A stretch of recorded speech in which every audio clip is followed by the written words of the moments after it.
প্রাচীন বিশ্বের সবচেয়ে রহস্যময় ও চিত্তাকর্ষক স্থাপত্যের মধ্যে পিরামিড অন্যতম। আজ আমরা এই পিরামিডের ইতিহাস, নির্মাণ কৌশল এবং এর পিছনে লুকিয়ে থাকা রহস্যগুলো নিয়ে আলোচনা করব। চলুন পিরামিডের জগতে এক অভিযানে বের হওয়া যাক।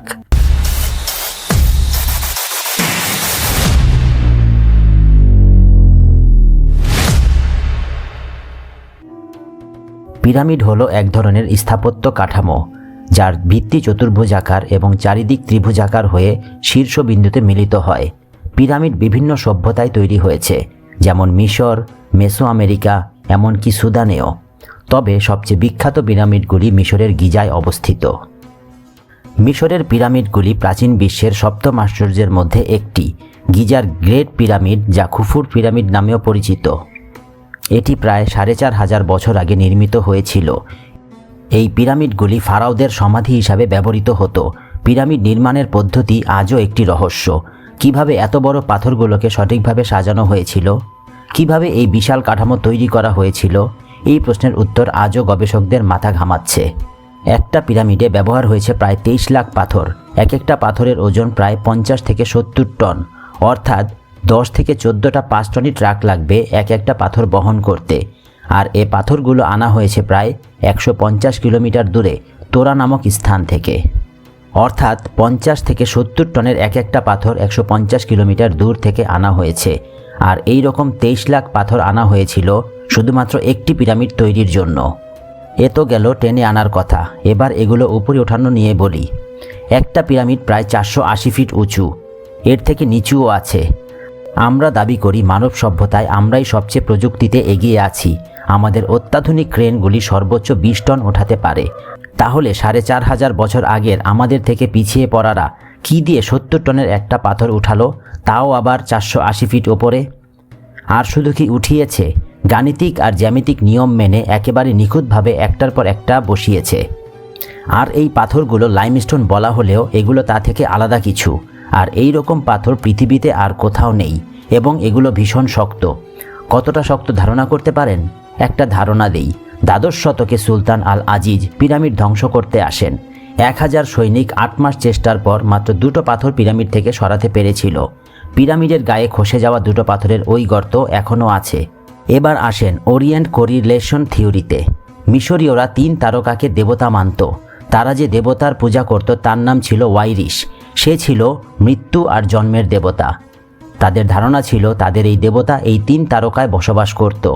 যে বড় 3টা পিরামিড নিয়ে আমরা কথা বলছি, যেগুলো রাতের বেলায় এই 3টা তারার সাথে এদের মাথা নিখুঁতভাবে অ্যালাইন করা। দেখলে মনে হয় যেন ওপর থেকে কেউ আকাশের তারার সাথে সমন্বয় করে নিখুঁতভাবে অ্যালাইন করে মাটিতে 3টি পিরামিড বসিয়েছে, যেটা এরিয়াল ভিউ ছাড়া অসম্ভব। আর তা কিভাবে সম্ভব, যেখানে এরোপ্লেন, উড়োজাহাজ আর স্যাটেলাইট তো ওই যুগের গল্প। শুধু পিরামিডের মাথা নয়, পিরামিডের ভেতর যে 3টি চেম্বার, kings chamber, queens chamber, base chamber আছে, ওই চেম্বার থেকে সুড়ঙ্গগুলো বাহিরের দিকে আসার যে পথ, সে পথ ওই 3টি তারকার সাথে অ্যালাইন করা। এতে এত বেশি সুড়ঙ্গ আর অ্যাঙ্গেল আছে যে সবগুলো সুড়ঙ্গ এখনও বের করা সম্ভব হয়নি। আবার সুড়ঙ্গের ভেতর আছে গ্রানাইটের চত্বর।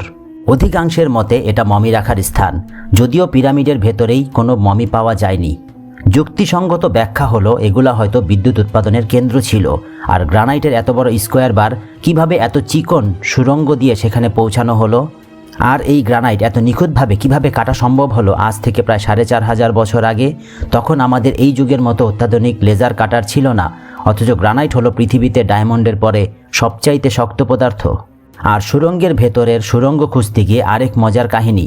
রিমোট কন্ট্রোল ক্যামেরা আর অত্যাধুনিক গ্রিল দিয়ে সুড়ঙ্গের ভেতর প্রবেশ করতে গিয়ে একটা সময় ক্যামেরা কোনো কারণ ছাড়াই অফ হয়ে যায়।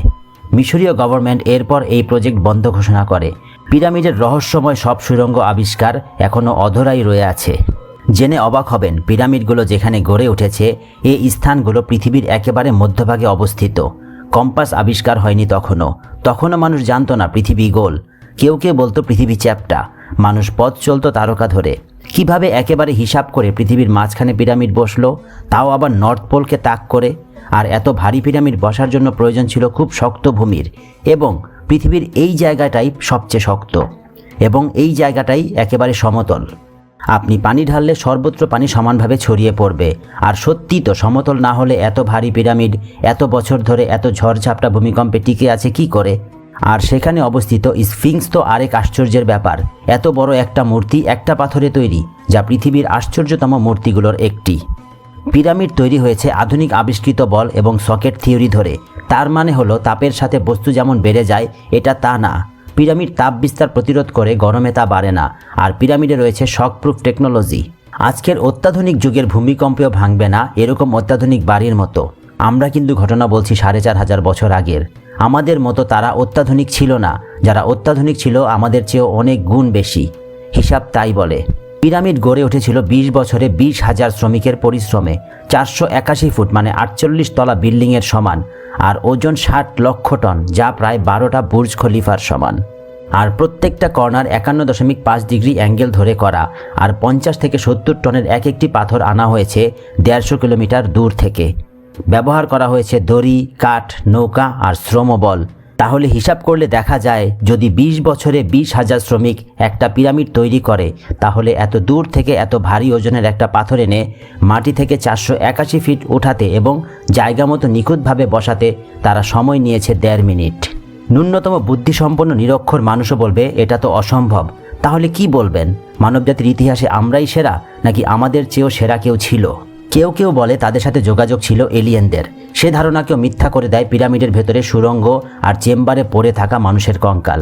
ধারণা করা হয় সেগুলা সেই শ্রমিকদের কঙ্কাল যারা পিরামিড তৈরি করতে গিয়ে মারা যায়, এবং কঙ্কালে আঘাতের চিহ্ন আছে। অর্থাৎ পিরামিড তৈরি করতে গিয়ে তারা ব্যথা দিয়েছিল এবং তার চিকিৎসা করা হয়েছিল। গবেষণায় তাই উঠে এসেছে। মিশরে একটা অদ্ভুত টেম্পল আছে যার নাম ডেন্ডারা লাইট। এখানে রয়েছে অত্যাশ্চর্য আর অদ্ভুত সব কিছু। একটা উদাহরণ দেই, সেখানে দেওয়ালে আঁকা রয়েছে বৈদ্যুতিক বাল্বের চিত্র। আজ থেকে 4500 বছর আগের আমাদের থেকে পিছিয়ে পড়া অশিক্ষিতরা বিদ্যুতের ব্যবহার জানতো। পিরামিড নিয়ে বলা শেষ হবে না, আর একটা মজার তথ্য দিয়ে শেষ করছি।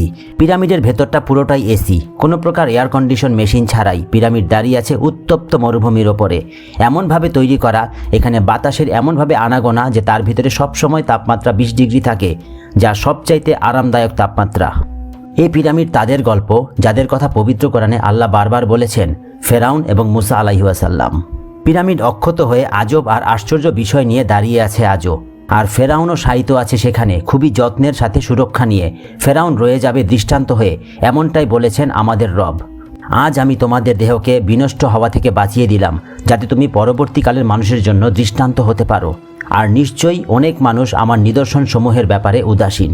পিরামিড শুধু একটি স্থাপত্য নয়, এটি মানব সভ্যতার একটি বিস্ময়। আজও এই পিরামিডগুলি আমাদের মনে প্রশ্ন জাগায়, আমাদেরকে বিস্মিত করে। আশা করি এই ভিডিওটির মাধ্যমে আপনাদের পিরামিড সম্পর্কে নতুন কিছু জানাতে পেরেছি। যদি ভিডিওটি ভালো লেগে থাকে তাহলে লাইক, শেয়ার এবং সাবস্ক্রাইব করতে ভুলবেন না। আগামী ভিডিওতে আবার দেখা হবে কোনো জানা অজানা বিষয় নিয়ে। ততক্ষণ পর্যন্ত ভালো থাকুন।